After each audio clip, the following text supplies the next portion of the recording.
So,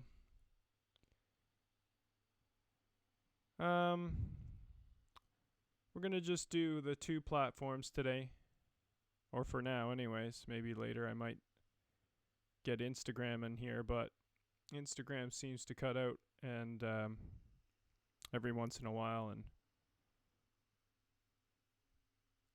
I'm not sure that's the platform I want to do this on. That may change. If anybody has any suggestions for me, if you can't hear me, if you think I'm not hearing you, if we're not hearing each other, then please comment.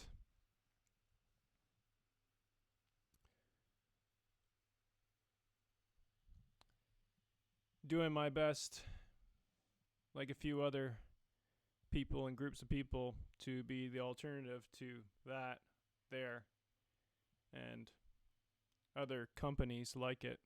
Their businesses, they're owned, so they have their own slanted skew of things. So what they cover, there's a reason. It's usually political.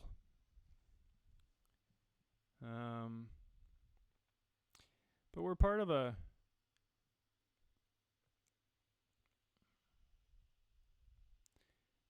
we're all part of the global collective consciousness. So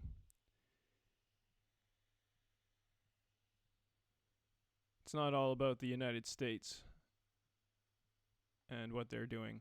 However, the United States is a huge part of the problem that the world is facing, given that they have the power to impose sanctions,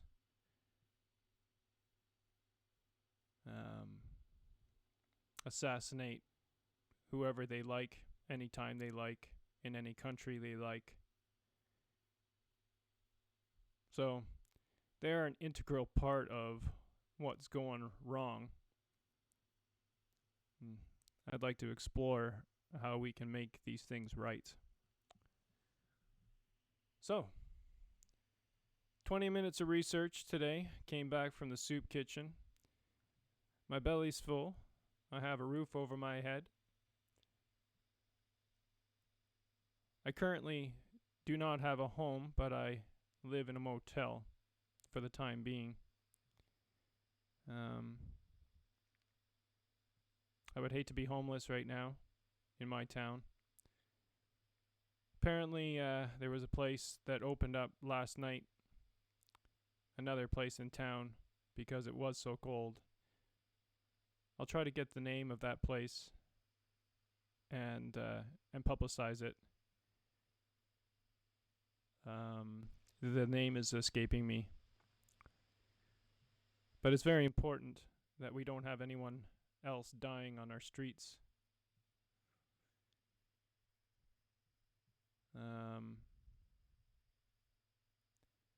We're all entitled, not entitled. We all deserve to have, or entitled, that's fine. We all deserve to have a roof over our head, food in our bellies, and to feel like we're being supported and recognized for the simple fact that we're all human.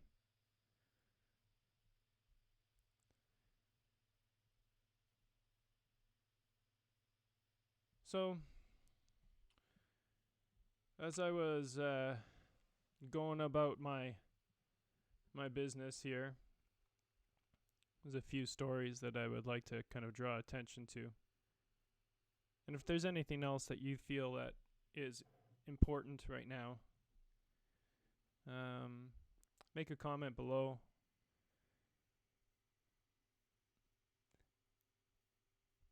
I feel it's come to a point where we all need to vocalize or put our thoughts into writing, regardless of whether or not you feel you have the right words to explain it, and or all the facts to support whatever it is that you're talking about. I think we're beyond this. Let's go with what we know and combine all our limited information together to get to whatever the truth is. So, first article that came to mind was actually from the CBC, so cbc.ca. And yeah, I'm just going by titles right now. But over 32,000 potassium iodine pills were ordered in 2 days after the Pickering nuclear power plant alert error went off, I guess. So there must be a worry of some kind. And if you looked at the picture and the shape that it's in, you would think that obviously something's going to go wrong with this plant. It leads one to question whether or not nuclear power is an option anymore. And it's plain for me, plain to many, that nuclear weapons have not served humanity very well and only propagate more fear on the planet and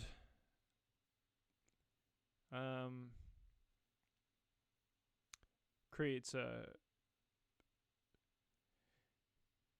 the ability to wipe everything off the planet several times over if we engage in nuclear warfare. So that can't be any good for us. But now we gotta deal with these nuclear power plants and the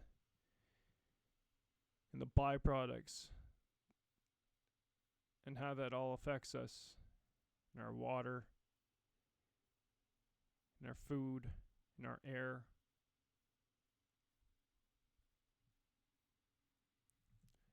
It's worth looking into. I'm not going to read the whole article, obviously. Well, not obviously. Maybe there aren't people that can read. I'll just get into it a little bit so that everybody has an idea of what's going on. This is in Pickering, Ontario, Canada. So the Pickering Nuclear Generating Station in Ontario, there was an alert sent early Sunday, was later pulled back, saying it was sent in error. Since then, Durham Region and the City of Toronto have seen a boom in demand for potassium iodine pills. So tens of thousands of people have placed orders for free potassium iodide pills in the days following a false alert for the province about an incident at a nuclear plant in Pickering, Ontario. Sunday's alert, which was sent to mobile phones across Ontario, shocked those within a 10-kilometer radius of the Durham Region plant and even those living far away. Now, we've gone down this road before in other countries. Poland, where everything becomes radioactive, something goes wrong, and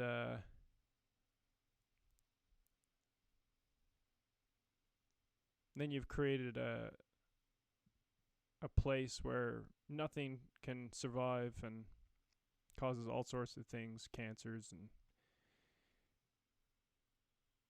early death, the mutation of species, and the list goes on again. So, is this a good idea? Nuclear power? Like, are there other more reasonable alternatives that we know of, that there's patents out there that are owned by other individuals that don't want you to be aware that they exist, but they're viable alternatives, like cold fusion, possibly.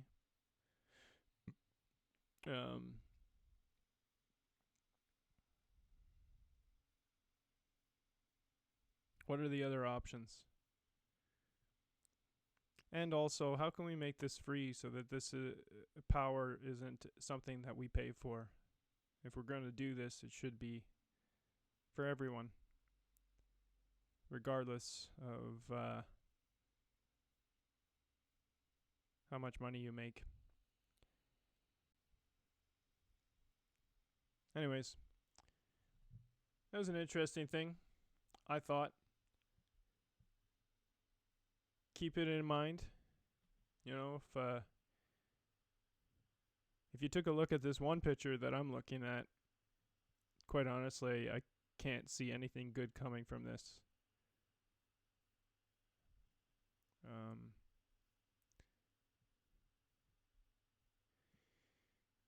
So then we go to India, and there's a caste system there where it's known and an acceptable practice to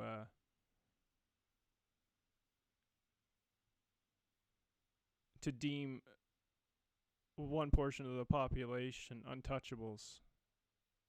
They're called the untouchables, actually. And other portions where there's hierarchies, and every hierarchy has a different set of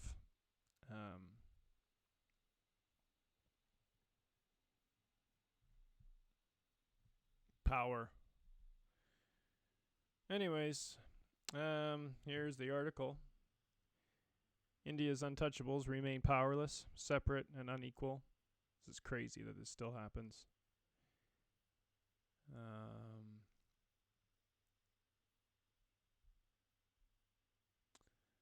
I can't even get into the article. Anyways, I'm gonna submit my myself to their website, and this was coming from the Dalit Freedom Network Canada. Dalit, DALIT, Freedom Network Canada. Now, I'm not endorsing any of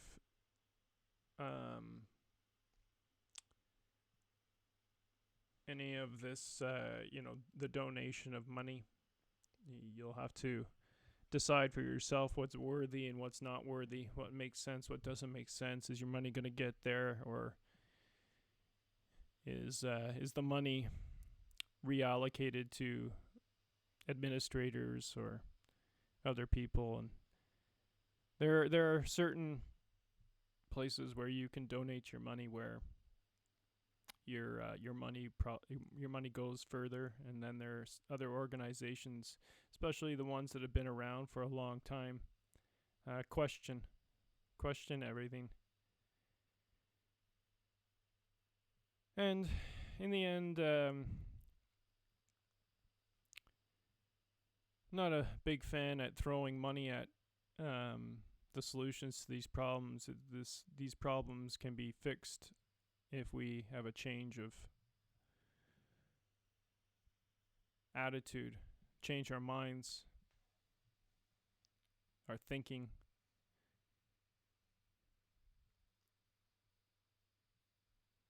Understand more by looking at yourself and thinking about possibly what you can do other than just simply giving money. But if you have money and you feel like it's a place to donate,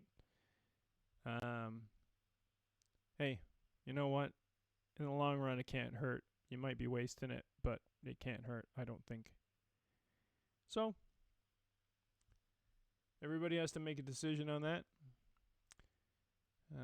Quite frankly, I'm glad I don't have any money, because when you have money, you have a responsibility. And money has a tendency to have a corrosive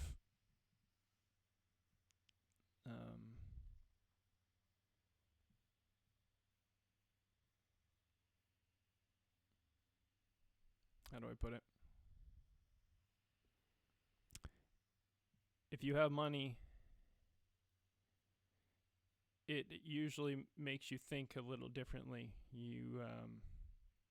We tend to fear the loss of it, and the more money we have, the more we hoard, and there's a responsibility that we have when we have wealth, because when we have the wealth, we have the influence,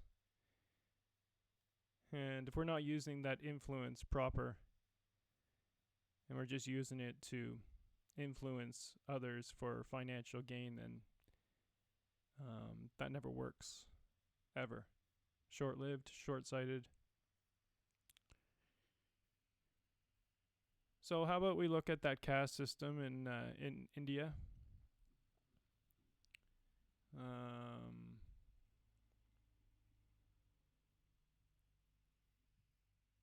Like, if we have 250 million people, that's a 250 million people trapped in poverty due to this ongoing discrimination and segregation. This is a problem, right?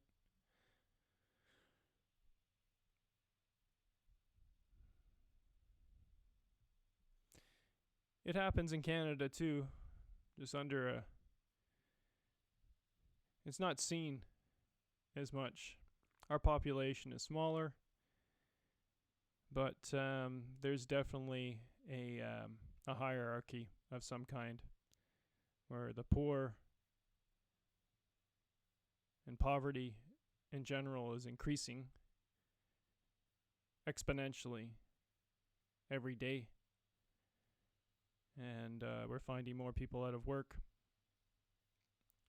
People will have specialties in certain areas that now they become obsolete. Middle-aged men, mostly, with no chance of being retrained, and unfortunately no idea how to recreate themselves.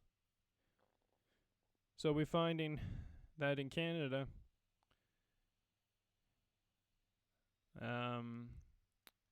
if indeed what I read was true, that Canada has the fastest growing homeless population in the world right now, from a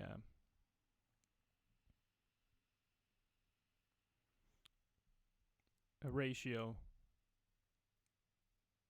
perspective.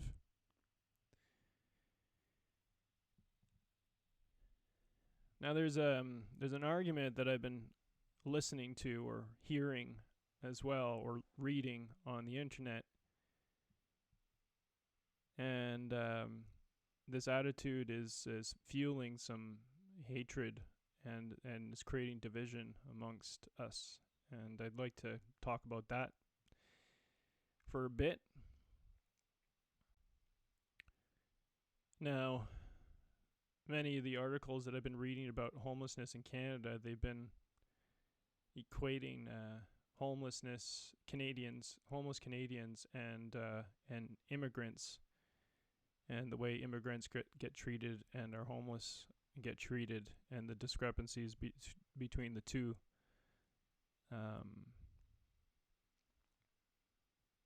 Groups of people, and I think we're missing the point when we pit one group up against the other and say, and the argument is, that immigrants are being put up in motels and hotels for free by the government, but the government's not doing anything about our homeless population. Now, as far as I know, that statement is true, but one does not have to, one is independent of the other. They don't have to, it doesn't have to be a this or that. And, there's plenty to go around. We should be able to cover all the bases.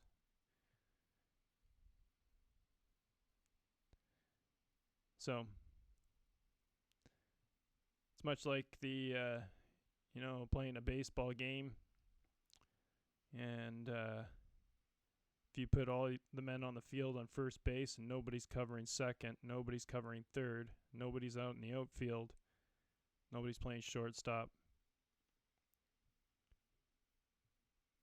then that's an unbalanced approach.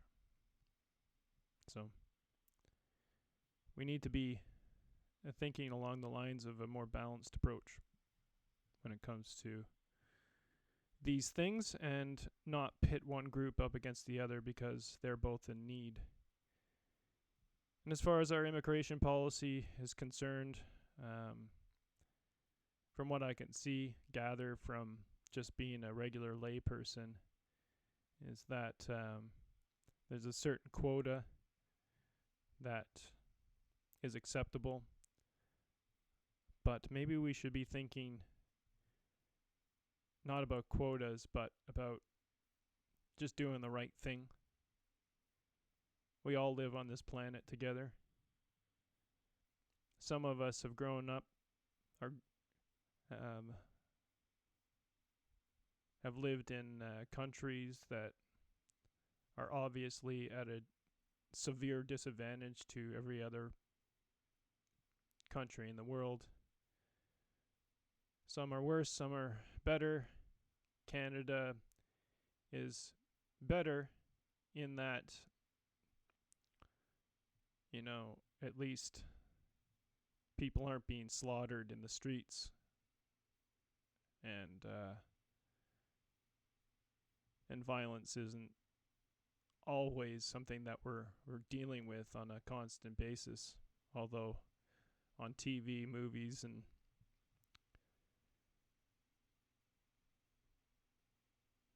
the way we think in regards to these things, we are a very violent country.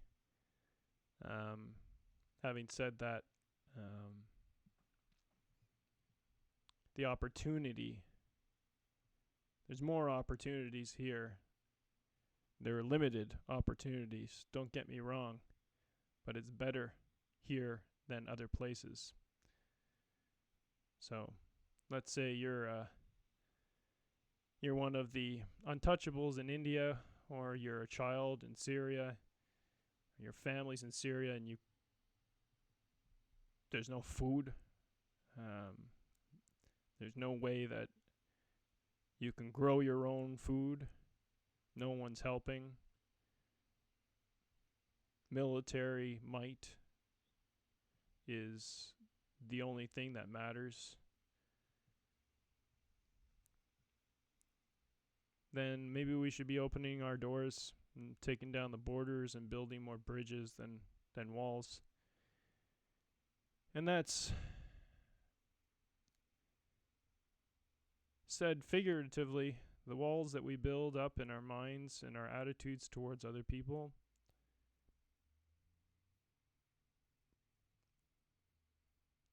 people that are different than us, that we feel are different than us, we're all the same. We all bleed. We all feel the same. And in the end, we all have the same DNA, the same creator. We come from the same source. So what happens to one of us or a group of us happens to everybody, whether you live in the country or not. So hats off to Edmonton for becoming a sanctuary city for undocumented immigrants.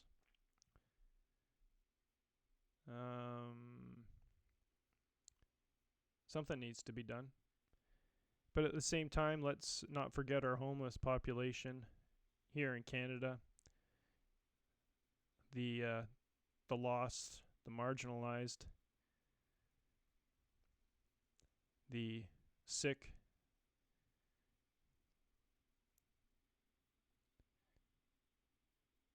We need to think of those people too. So, the problem is that we have a government that is severely flawed in many ways. And we've put too much hope into these entities to fix these problems. And if we become aware of it and we don't do anything about it, we're culpable. So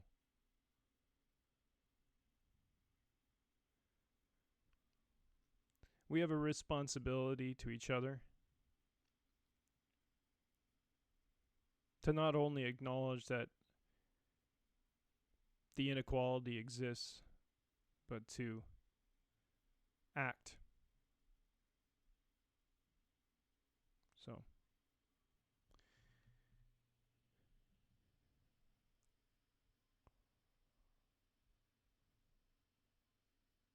if you just came in, I'm coming to you live from Penticton, British Columbia, Canada. It's cold outside. The coldest day yet.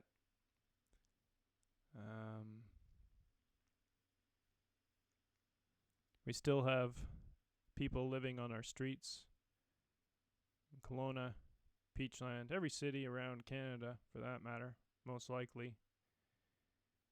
Hamilton, my hometown, it's a big problem. Toronto, what was it, 4,800 people on the street? It's around there. All the shelters are full. What are we going to do? Why is this a problem? What happened? We need to question these things and find solutions quick. It's urgent. We're dying because of it. When one of us dies, we all die.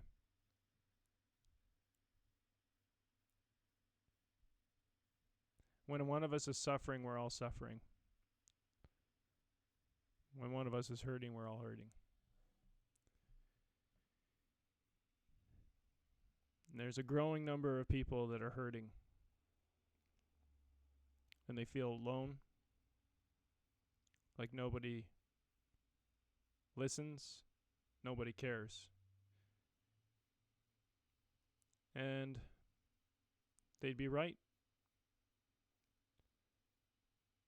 to think that the majority of people don't care.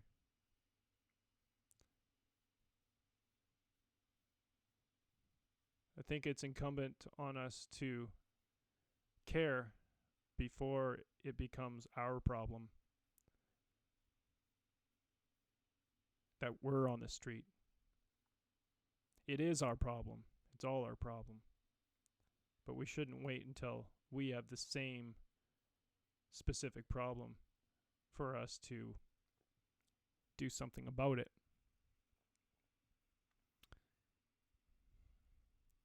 We have to be more cognizant of the signs that are around us.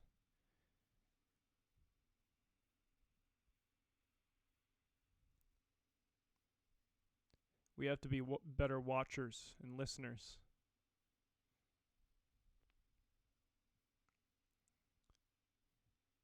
And save your judgment, because that's not working either. And normally when you judge somebody for whatever it is, let's say in this case, homelessness, saying, well, you're just lazy, or get a job, there's lots of jobs, or it's your fault You brought it on yourself. These type of unfounded and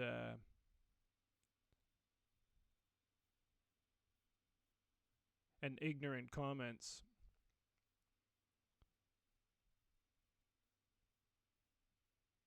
don't have value. If you're gonna comment about it, be a part of the solution. Your opinion either way really doesn't matter, whether you think it's a problem or it's not a problem. It's simple that we need to act, and in many ways it doesn't require very much to listen to somebody, which is sometimes all that's required. A little pat on the back, saying that I'm thinking of you, or here's a blanket, or do you want to join my family for a meal? It's a good start. Get to know the people around you that are suffering. Teach your kids compassion.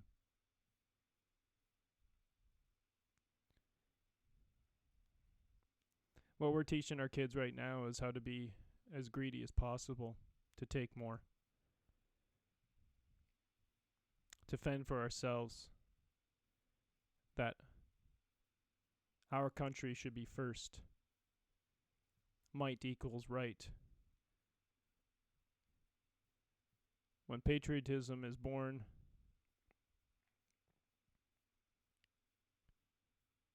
shitty things happen. It's a fact. Nothing good has ever come out of patriotism. We can stand by our flag and our country all day long and be missing the point and doing something that's completely wrong under the guise of patriotism. So there's that.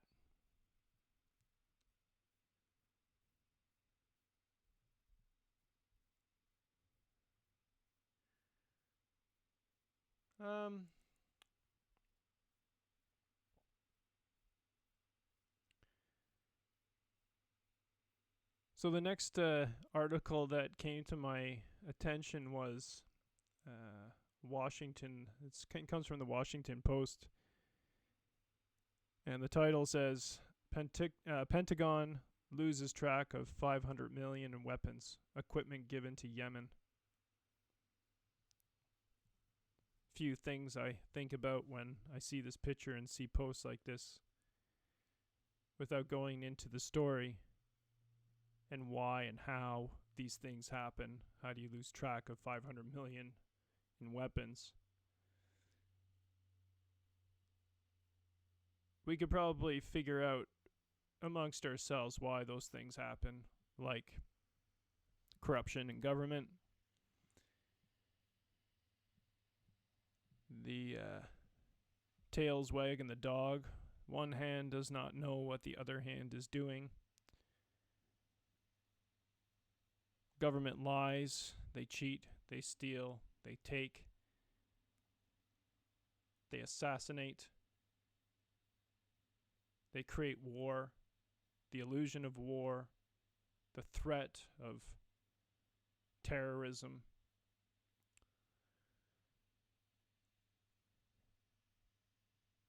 Why do we stockpile these guns and these weapons to begin with?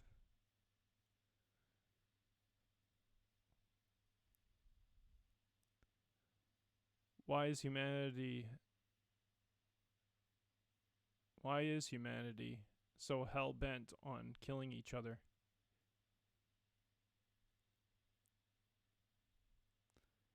Why have we gone on the offensive? Why have we taken it upon ourselves to act first, as opposed to defend. There's a big difference between defending and offending. There's a huge difference between defense and offense.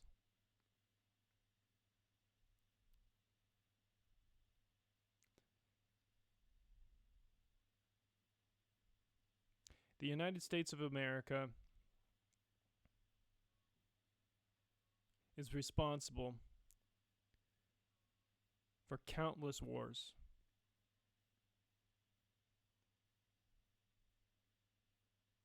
But they justify it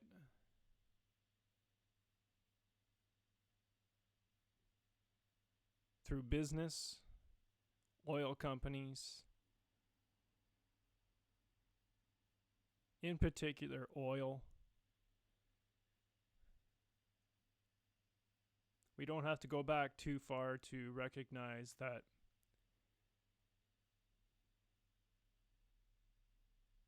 these wars are created for several different reasons. One being the maintaining of power.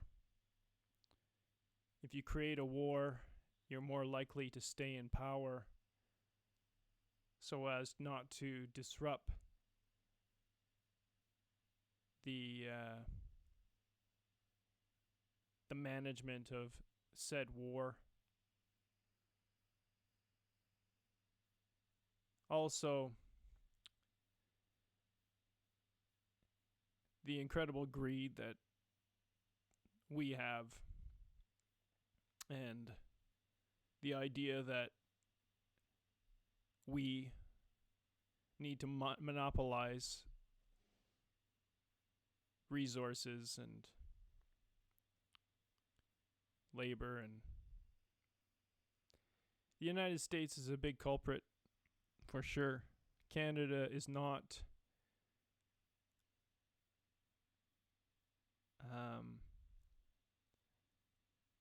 or is a part of the problem, but to a larger degree, not the blame, because some point we have to stop blaming. We just have to recognize the facts. But the U.S., the United States of America, needs to refrain from this attitude of creating war and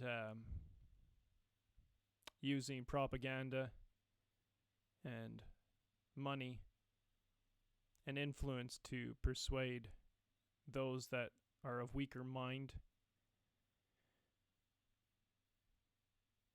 to think the way they want them to think, so they vote the way they want them, the sheep, to vote. This is happening. It happened in Nazi Germany with Hitler. Propaganda exists, and it's alive and well in the United States.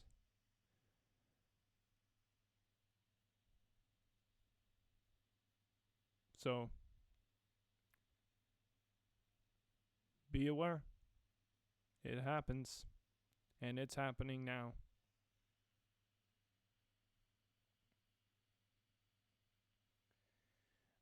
Whether it's Biden, Steyer, Warren, Buttigieg, whatever, the political landscape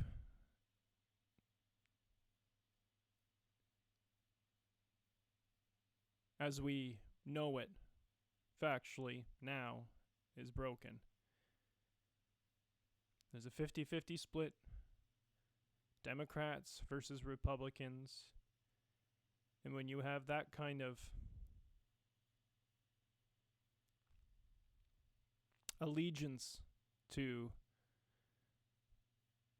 one party against the other, then good ideas are missed and solutions are few and far between,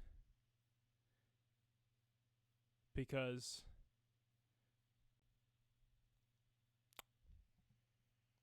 People like that want power. And they know that to maintain power is to create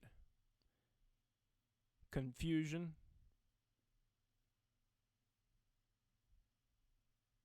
to create an environment where fear rules, and it sets them up to be the savior.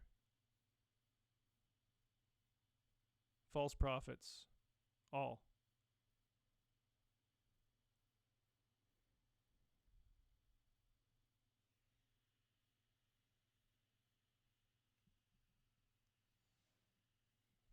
You take a guy like Bernie Sanders. He's been in the political game for a long time. And his ideas are progressive. They seem like they make sense to a good majority of people. But the fact that he's running as a Democrat and not an independent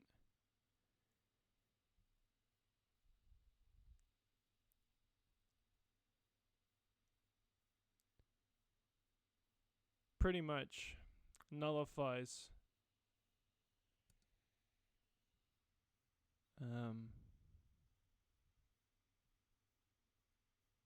the effort.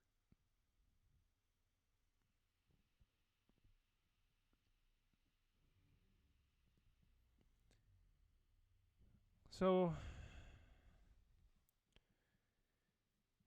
there are major issues, and one of the major issues that we face and that we've always faced in my 48 years of experience is the threat of war and the accumulation of more weapons.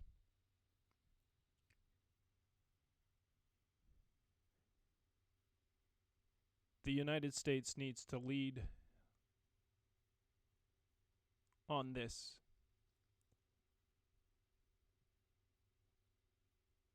And that means the people need to gather and express this undeniable fact.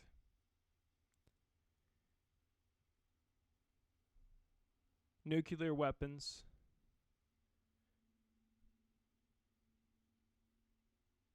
should be dismantled.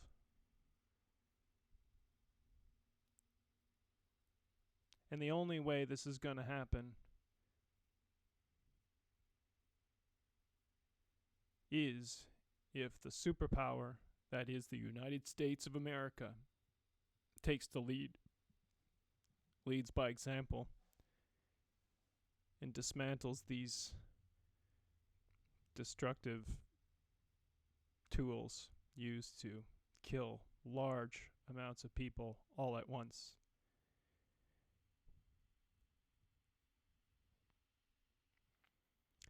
Our focus should be on defense, if anything. And don't confuse defense with assassinations. The killing of Soleimani was an assassination. You can say that he was a monster, he was a criminal, he was a murderer. You can say all these things, but he was also a human. And in war,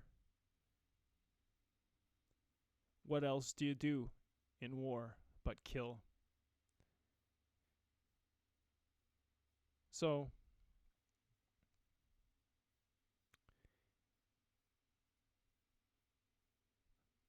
one side is no better than the other side when it comes down to it. Both are participants,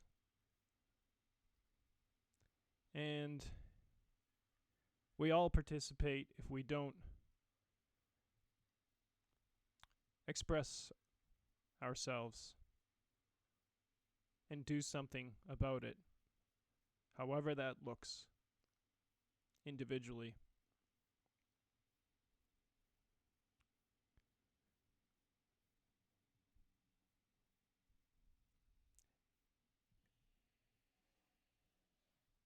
These people that control our world right now, it's an illusion of power, and it's a small group.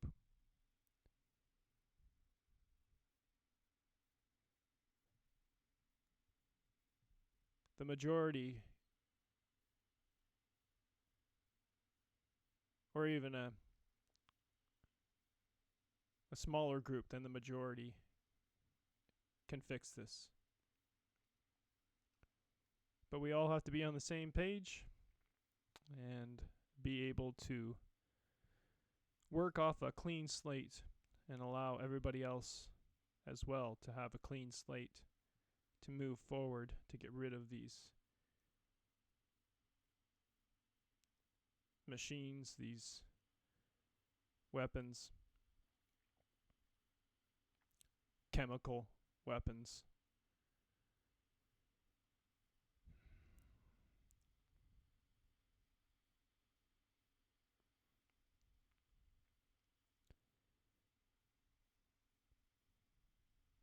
And to call one religion out, to call one government out as being the one who started it or the one who acted last, is not it's not sound reasoning. It's not common sense. And it only perpetuates the fear.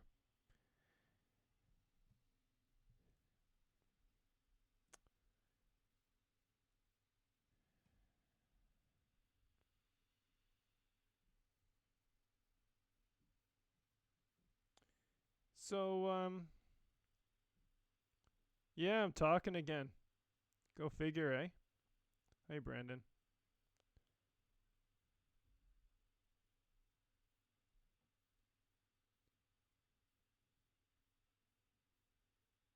It or It Too? I haven't seen either.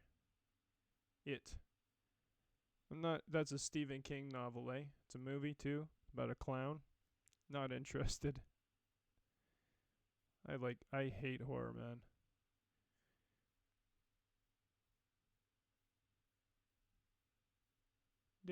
Do. Well, you didn't miss much. It's the same old, man. Violence. Our tendencies toward violence. Seems like that's all over the internet. So I'm just covering a few stories. You can refer back to them.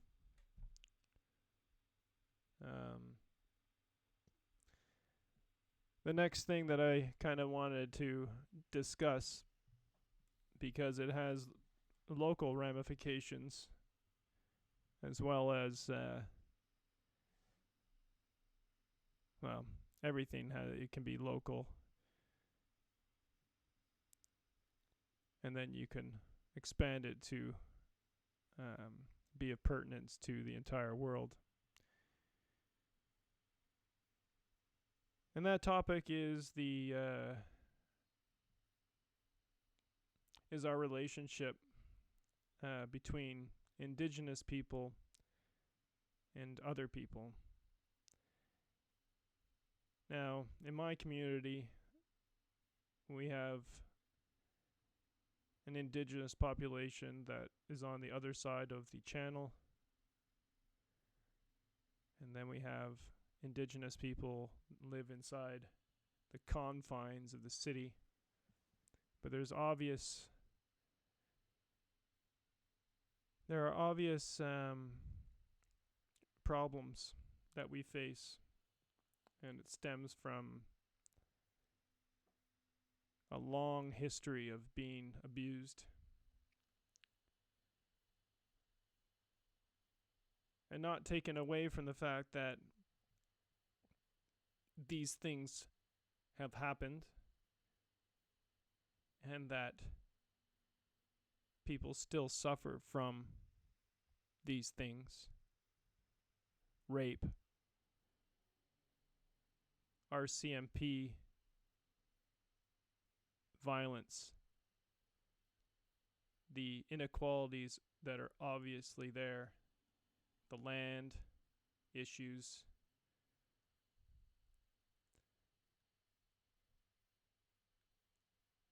I'm pretty convinced that we can't think of it within the box of being red or white, black or blue. It's nothing like this. All my relations means that we're all connected, that we're all a part of the human race.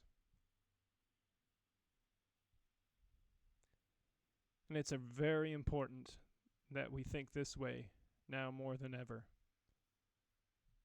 In my community, in other communities, it starts where you live. And if we can be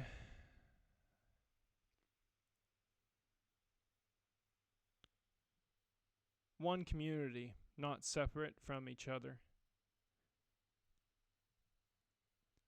if we can share and listen to one another,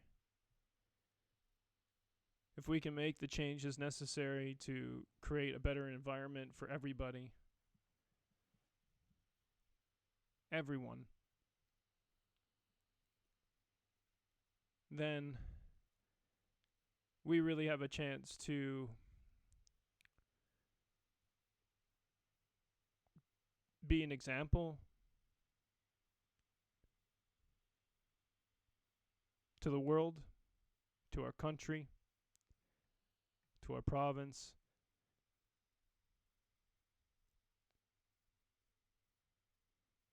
So, I'm not sure what groups are out there that are managing this or working towards it. However, if there is a group, I'd like to at least participate in some way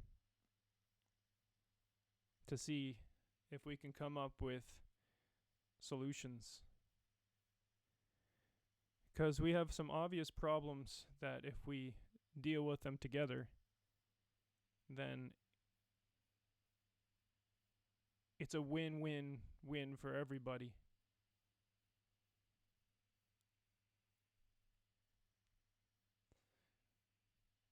When it comes to sustainability,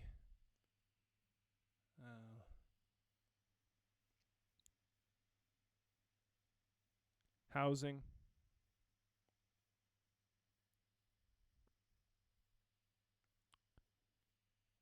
natural remedies for sicknesses,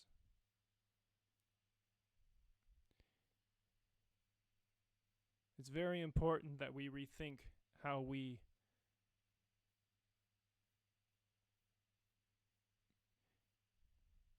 throw drugs at our problems when we don't recognize the root of it all.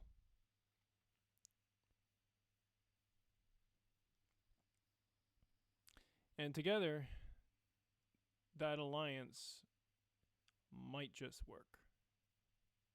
So,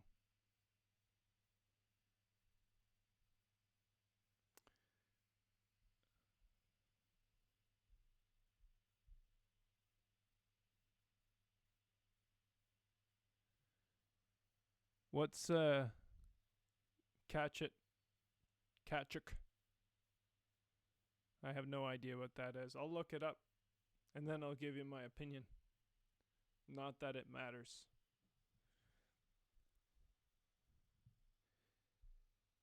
So, that's important for some reason. Medicare, benefits, insurance. Why? Why is that being peddled?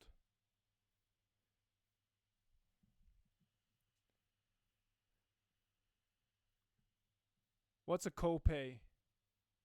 I have no idea.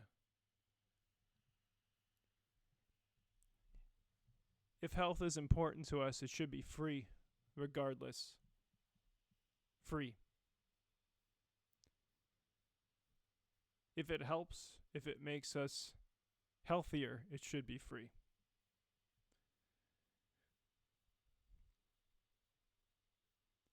And we really need to look at natural remedies. This is where the indigenous population could help us. Because there are those that have maintained that information and have passed it down to others, and we need to learn this.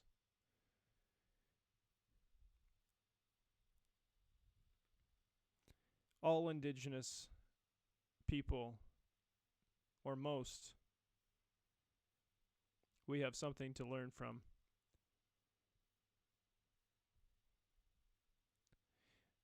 We need to be able to listen.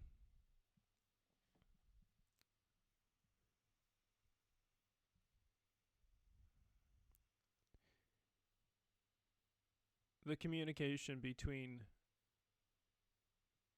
everybody, and it shouldn't be this, us or them. It doesn't make sense to think of yourself as a separate group. It doesn't help your plight to continue reliving the past in your mind.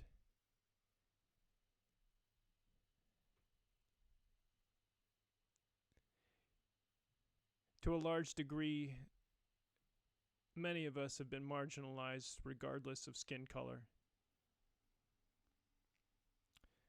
Some of the stories are not written.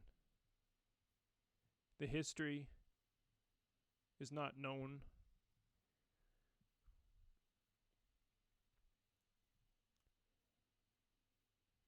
But the government and the church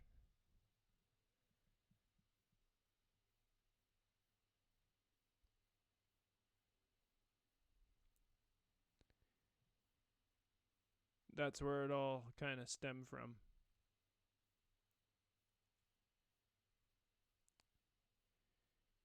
But to place blame on an individual or a group of people because they have a different skin color than yours is not working. It doesn't serve you well. Racism's bad, right? It's not good. Hate doesn't work.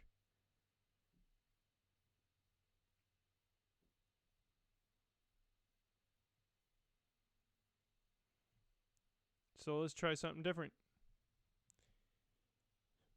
That's all I gotta say about that.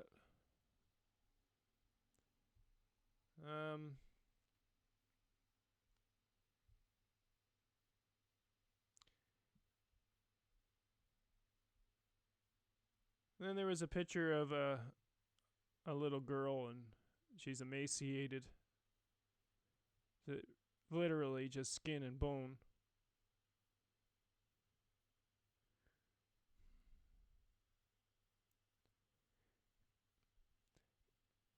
That this still happens in my lifetime is not acceptable. And I'm not sure where that little girl's from. I believe it's Syria, but does it matter? What creates these situations? Sanctions, war,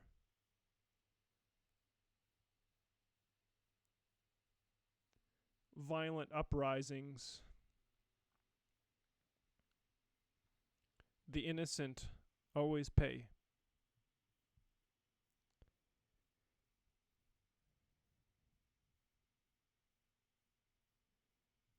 We shouldn't be peddling war anymore. It always goes bad.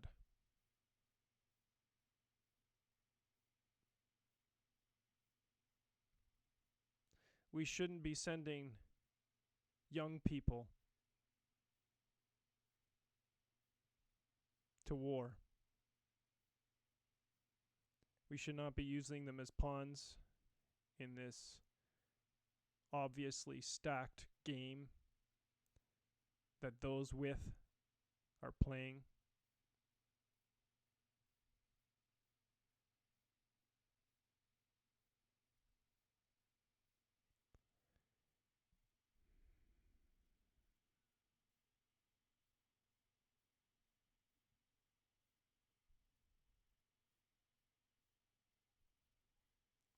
What the human mind is capable of convincing itself of is incredible. That these things are acceptable. That it's well within the parameters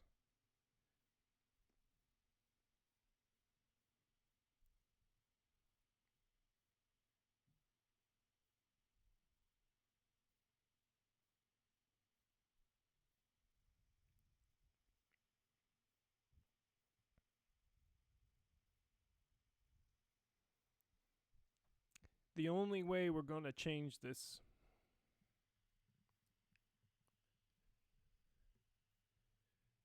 globally is to change our thinking, to connect mind to heart, heart to other. We have to form those connections again. Those connections that are necessary to know compassion, to be compassion.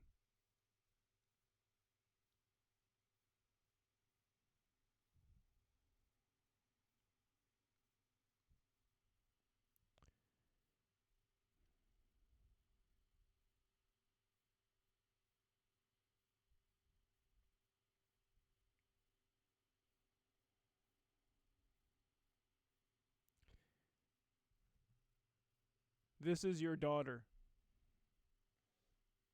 This is your son. This is you.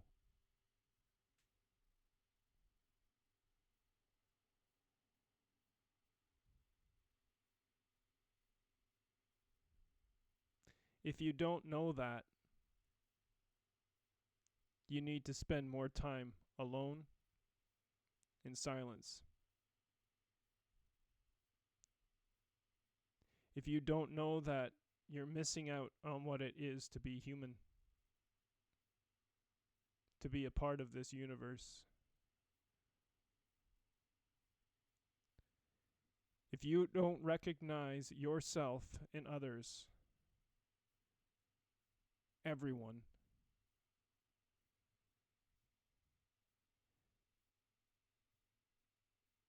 then you're missing it all. Yeah? Yeah.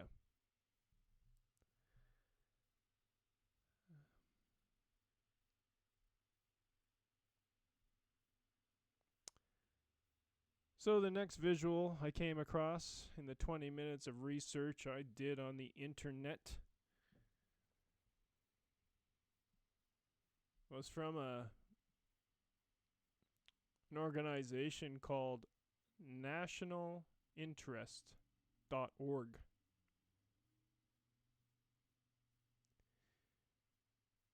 Now again, I'm not subscribing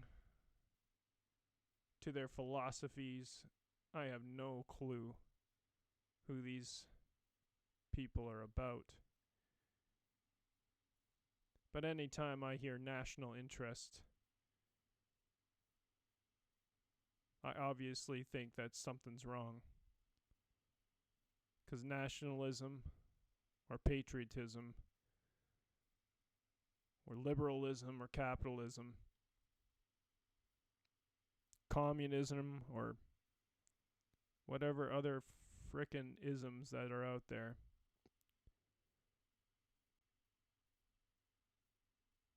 it usually amounts to something that is not again, serving humanity well. It's not all inclusive.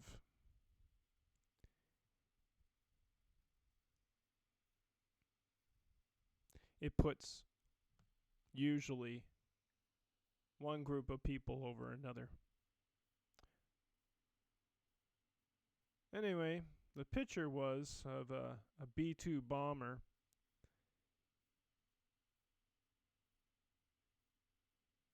and it's almost, I actually don't know what the flavor is or what they were intending by this title, so I'm not going to assume. But I'll read it and then let's discuss it. And maybe we'll look more deeply into it. But there's a plane, it's a B-2 bomber, and in front of it has all the firepower in front of it. It's quite a display. It's amazing what the human mind is capable of imagining. The B-2 bomber has more firepower than an aircraft carrier. Could the B-2 stealth bomber be the most dangerous plane ever? Yeah, probably. Looks like it can kill a lot of people, for sure.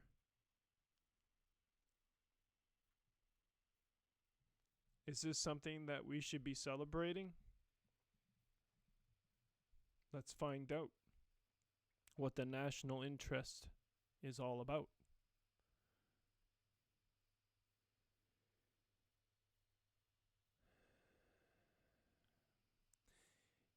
You may also like the 5 best submarines of all time, 5 best aircraft carriers of all time, 5 best battleships of all time, and worst submarine of all time. The B-2 is one of the most game-changing aircraft ever built, and one of the most cost-effective. One B-2 can deliver the punch of an entire aircraft carrier air wing at several orders of magnitude, less than operating cost and personnel. It's a horrible sentence. I probably read it wrong, but it does sound like they're bragging. When B-2 stealth bombers attacked Serbia on the opening night of Operation Allied Force in 1999, destroyed Iraqi air defense during 2003 shock and awe, and eliminated the Liberian fighter force in 2011, eliminated the Liberian fighter force.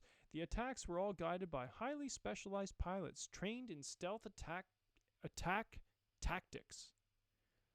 Given the dangers of these kinds of missions, such as flying into heavy enemy ground, blah, blah, blah, blah, blah, blah, blah. Wave your flag more. Why are we waving our flag so much? United States of America.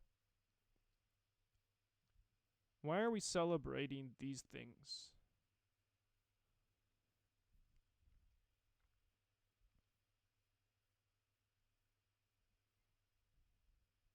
To strike the fear into our enemies? Yeah, that might be one thing.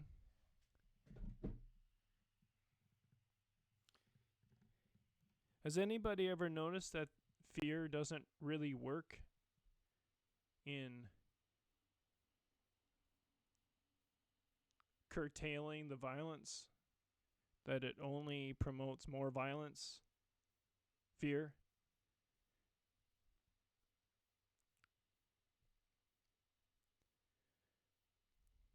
Has anybody ever noticed how fear is used to control and manipulate huge populations of people to do and think the way they are programmed by the propaganda?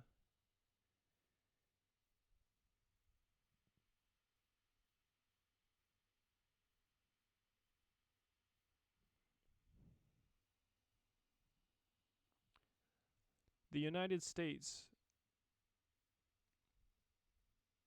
has become something different.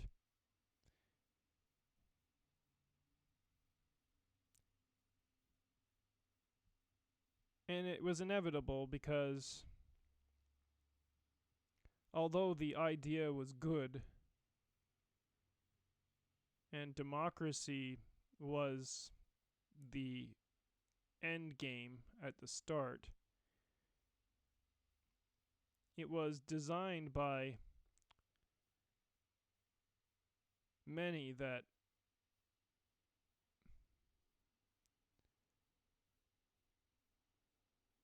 most likely didn't have the right motives, their intentions. Some had good intentions, but whatever happened, however it happened, it doesn't matter. Because now it's obvious that the United States of America is not a democracy or republic or any of those things that they claim to be a free country. That's a joke. Free. Free to do what? To buy more? Get more? Have more? Can we not see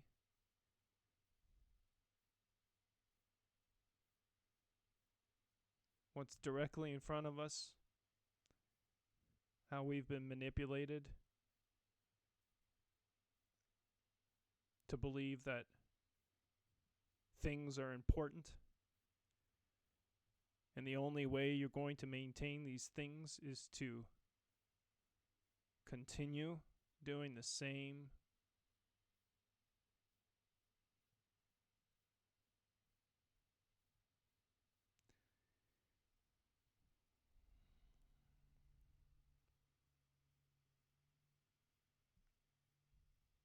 eventually all this will blow up in our face if we don't change it. The number of times we've come close to nuclear war, well, it's one time too many.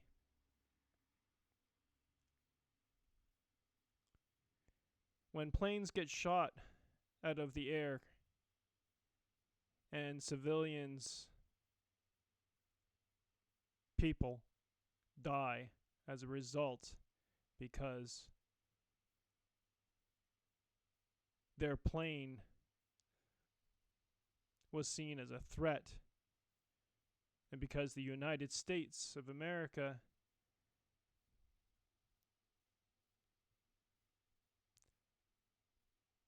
with all their wisdom, power, and might decide to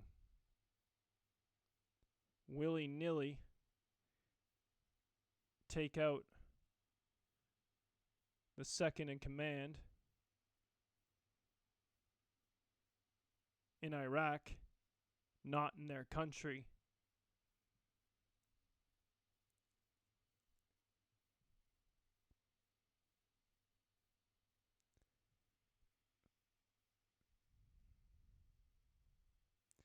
There's no justification for these things. Call one person a monster, you're all monsters.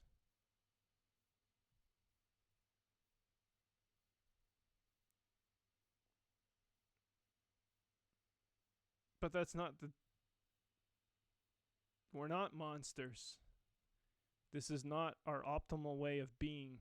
This is not our natural state.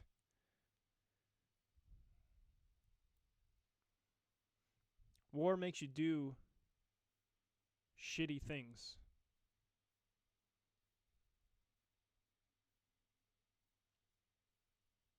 It needs to stop, period.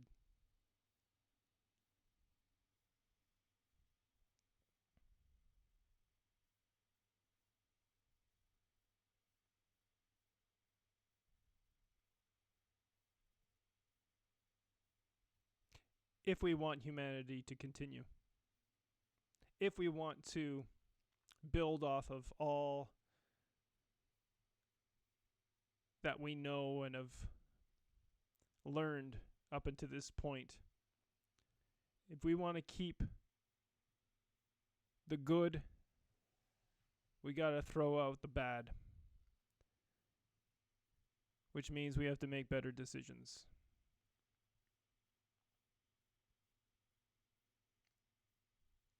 More optimal decisions. More thought out, reasonable decisions.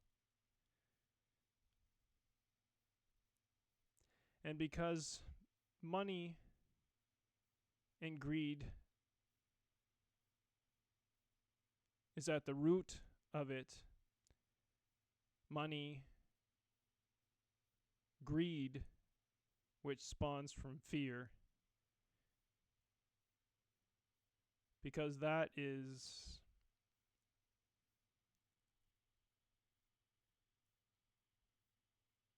justified somehow. We've justified the greed. If we don't stop the greed,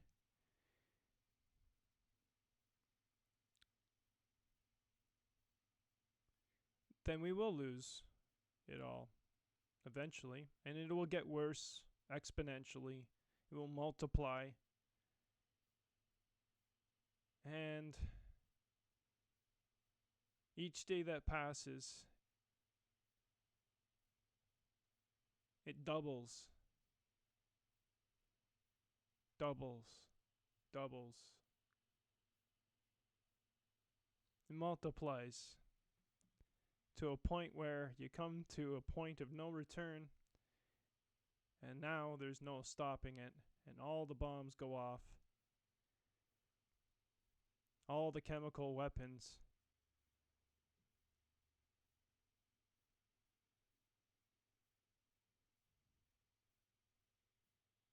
And then that's the end.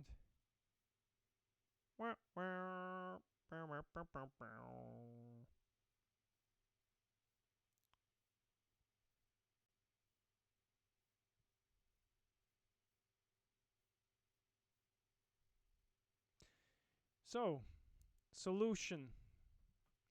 Simple. Be the change.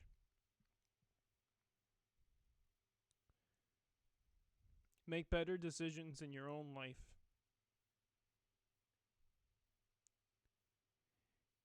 If we can agree that dirty energy like oil, coal, ... are something that we need to steer clear of,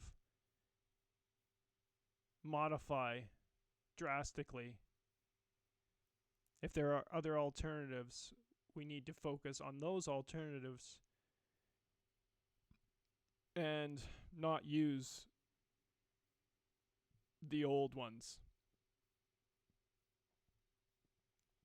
So, use your imagination.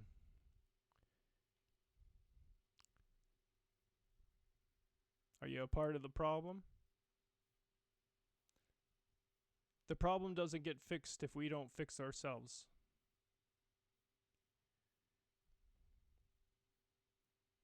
The issues that we face, if we don't find the compassion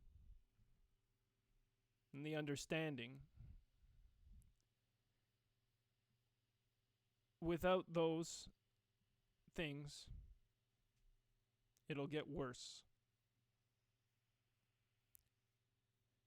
Truth. History has shown us this. Civilizations have come and gone several times over millions of years. Possibly.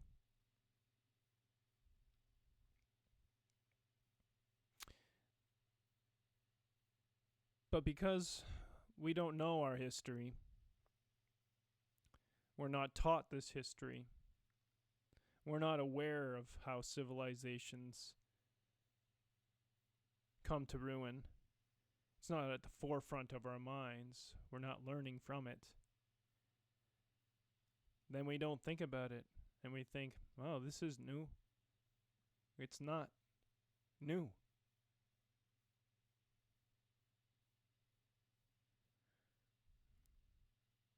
All we have to do is even look at the short history that we've been here on this planet in other countries.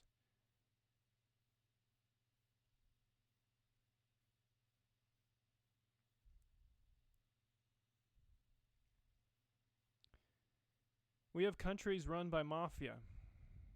The United States of America, Russia, and they implement the same violent tactics to maintain control. They will give you no reasons, sound reasons.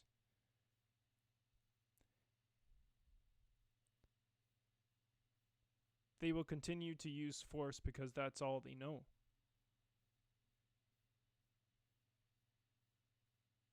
Might equals right in their minds.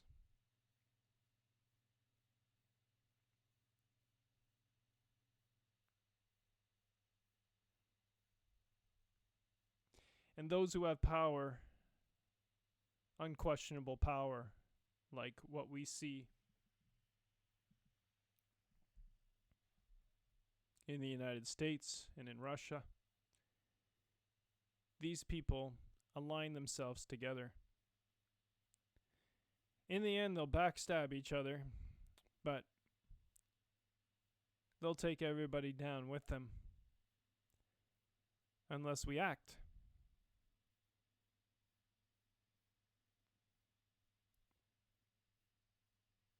So how do we act? Do we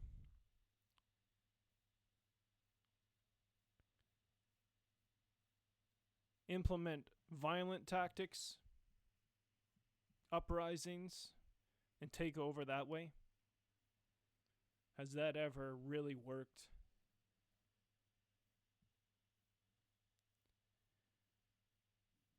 Do groups like Antifa, that have now somehow found their way into Canada, men in masks mostly, picking up arms, willing to kill,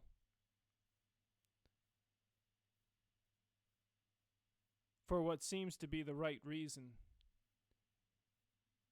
and in many ways it probably is. But those measures never work. Violence begets violence, and it never stops until you stop the violence.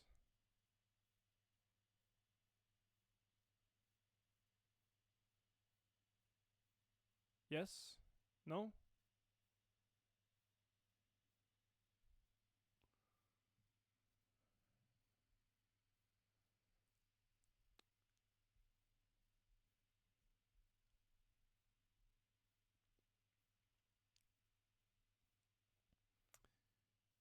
So, there's another story I wanted to just touch base on. It sounds like this would never work, but let me read the title. This is brought to you by the cbc.ca. Industry Association suspends membership of Vancouver naturopath who offers fecal transplants to treat autism. Worth looking into? Sounds gross. But maybe, just maybe, this guy might be onto something. So, autism's a thing. Misdiagnosed a lot of the time. But There's so many different spectrums of autism. Now, do we really want to cure it? Does it need to be cured? It's a good question. But I like anything that looks into some kind of natural way to alleviate or cure something. So, I'm not going to read it right now. I'm going to go on to my last article. The Trump administration shares no blame for downing a flight PS 752, says top Republican.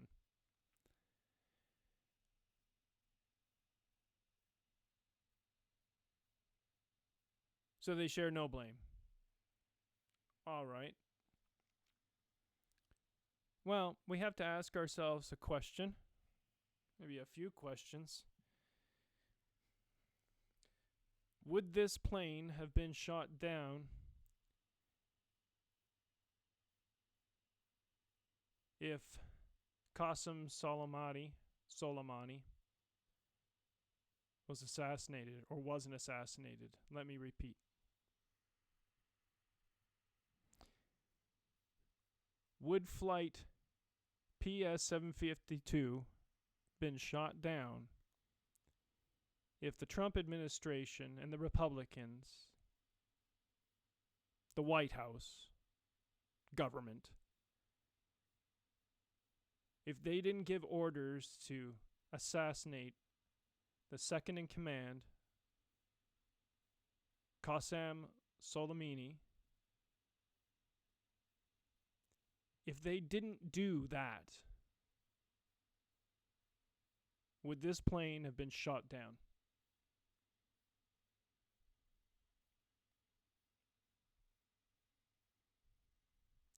Probably not.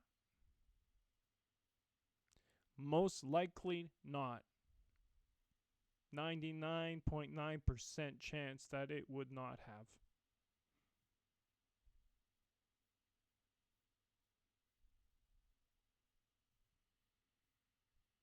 So,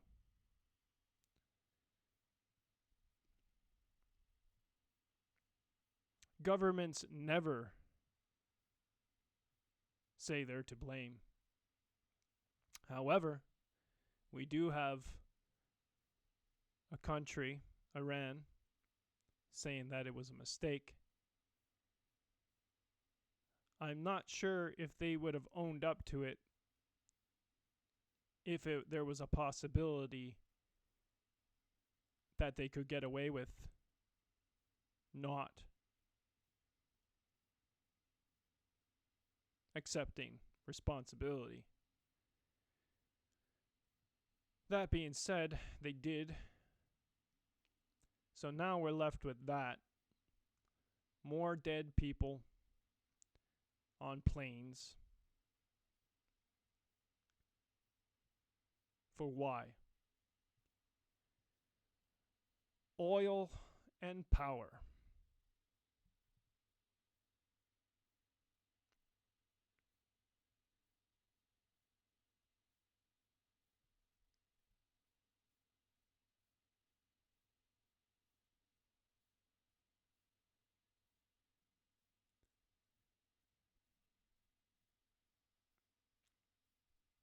Have you ever noticed how the Trump organization has never done anything wrong in their eyes? Have you been paying attention to the fact that they never accept responsibility for anything and claim that, and in most cases they're wrong because their facts are wrong, that anything good that has ever happened has been the result of their actions, but nothing that ever goes sideways or wrong is their responsibility.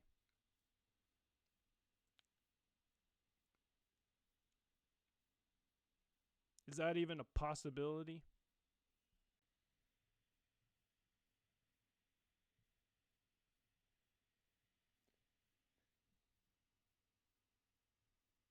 Are these guys going to make a difference in the same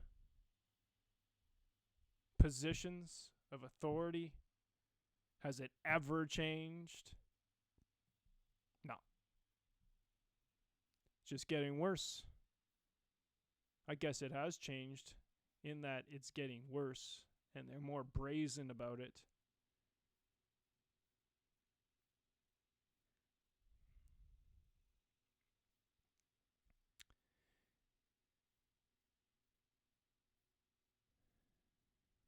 Pride.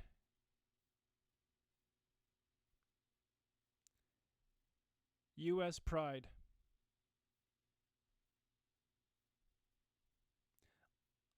I can't recall a time in my lifetime that this country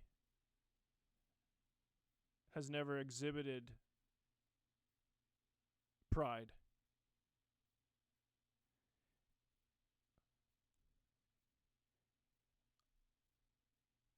I can't think of a time where collectively that country, the United States of America, that is right across the border, not even 40 minutes away from my border, I can't remember a time when the government and those that are involved in government, politicians, have ever been humble, with the exception of smatterings.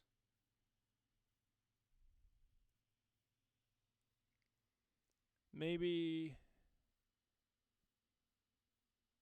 pride is not a great attribute.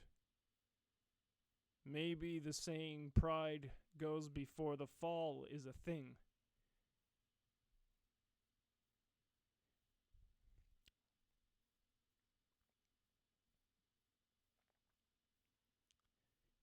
Maybe because of pride in one's country makes them do things that they wouldn't normally otherwise do,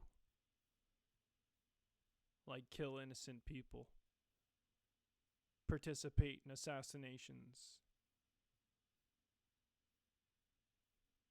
continue their unquestioned surveillance on their population, buying governments.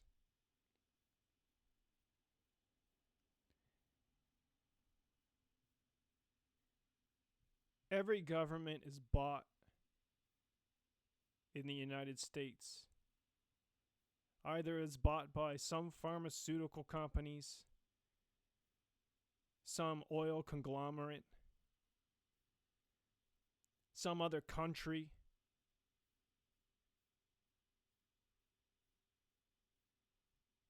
that give money to super PACs.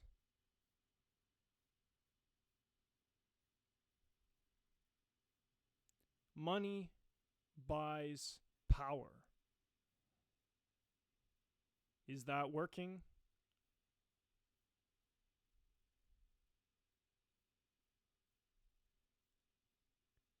We need to ask ourselves these questions.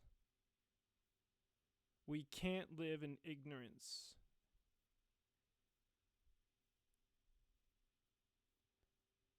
We can't be so selfish to only think of our lifetime in this body.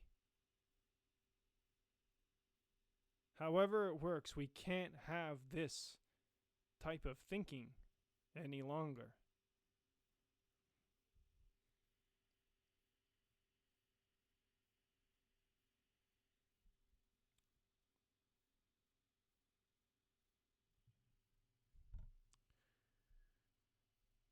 So I'm going to go back to that screen and want to see if there's any other comments. I can't see any. Oh, yeah, I don't see any other comments. I'm not sure what Kachuk is, but I will do a little research on it, seeing that my good friend Brandon Snowcell has directed me to look into it, so I wouldn't be very good at what I'm doing, or I won't get any better. Because it's debatable whether I'm good at it. I'm not going to get any better if I don't follow up on an individual like Brandon Snowcell.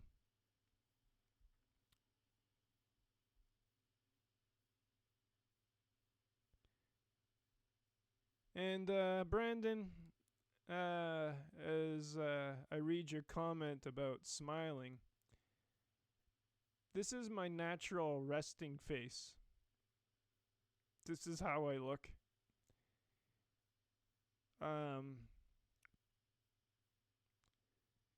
Sometimes I don't feel like smiling because there's nothing to smile about, especially when we're talking about these things. But I get your point.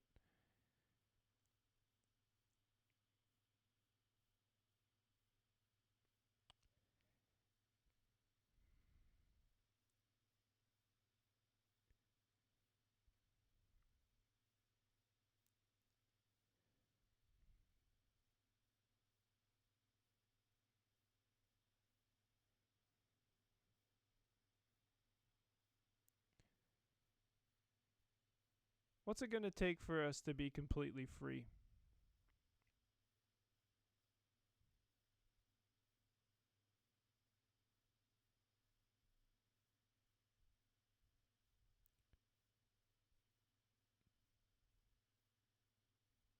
Is this something that we have to work on? Or can it just happen? Just by making the choice. I'm going to do something different. I'm not going to be a slave to the patterns that I've participated in. A decision, a moment in time that'll change everything. One person changes, everything changes. From one goes to two, two goes to three, three goes to everything.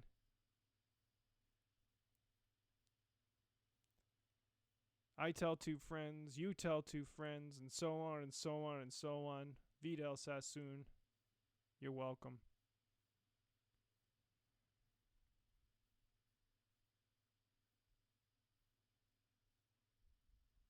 Do we realize that it can change in an instant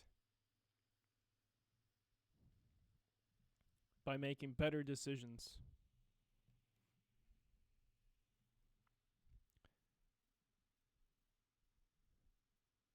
Speaking with your pocketbook, your money, your wealth,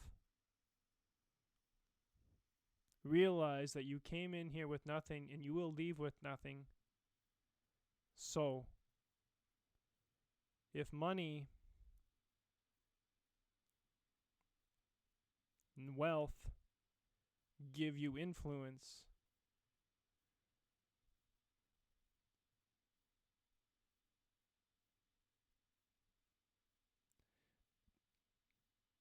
maybe it's time for you to step to the plate if you have any kind of conscience.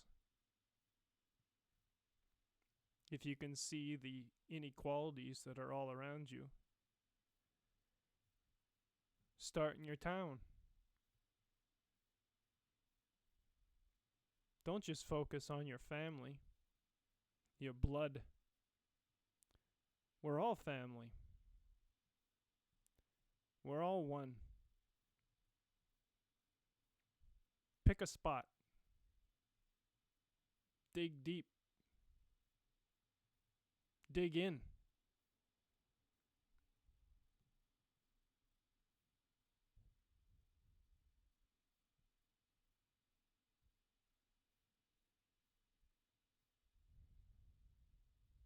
If you subscribe to any kind of religion,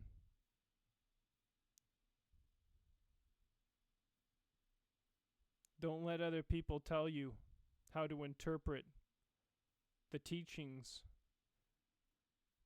of the prophets you worship.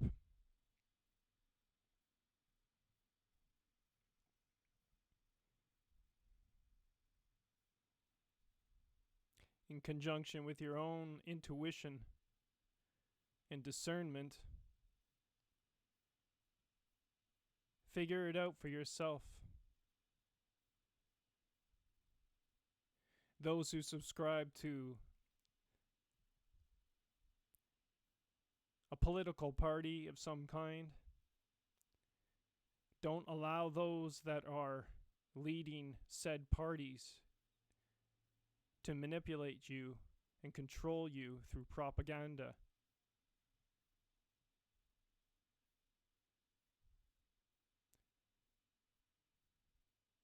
Think for yourself.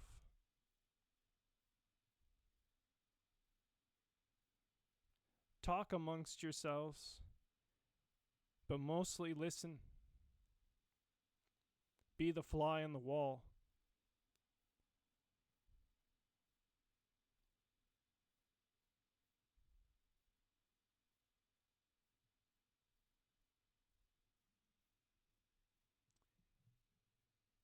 So, that's all I got for now. Coming to you live from Penticton, British Columbia, Canada, at the Beaumont Motel, room 240. I have room for 10 guests.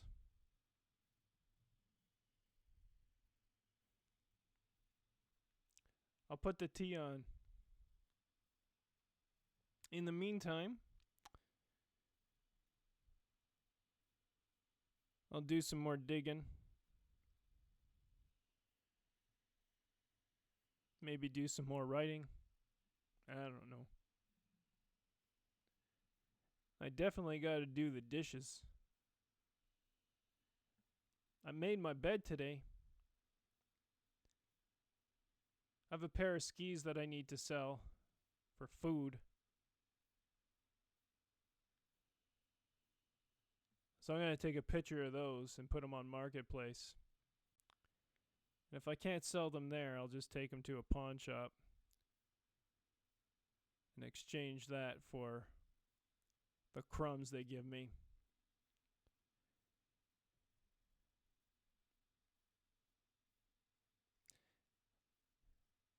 I'll take everybody's crumbs. Everything you throw out, give me a shot at it.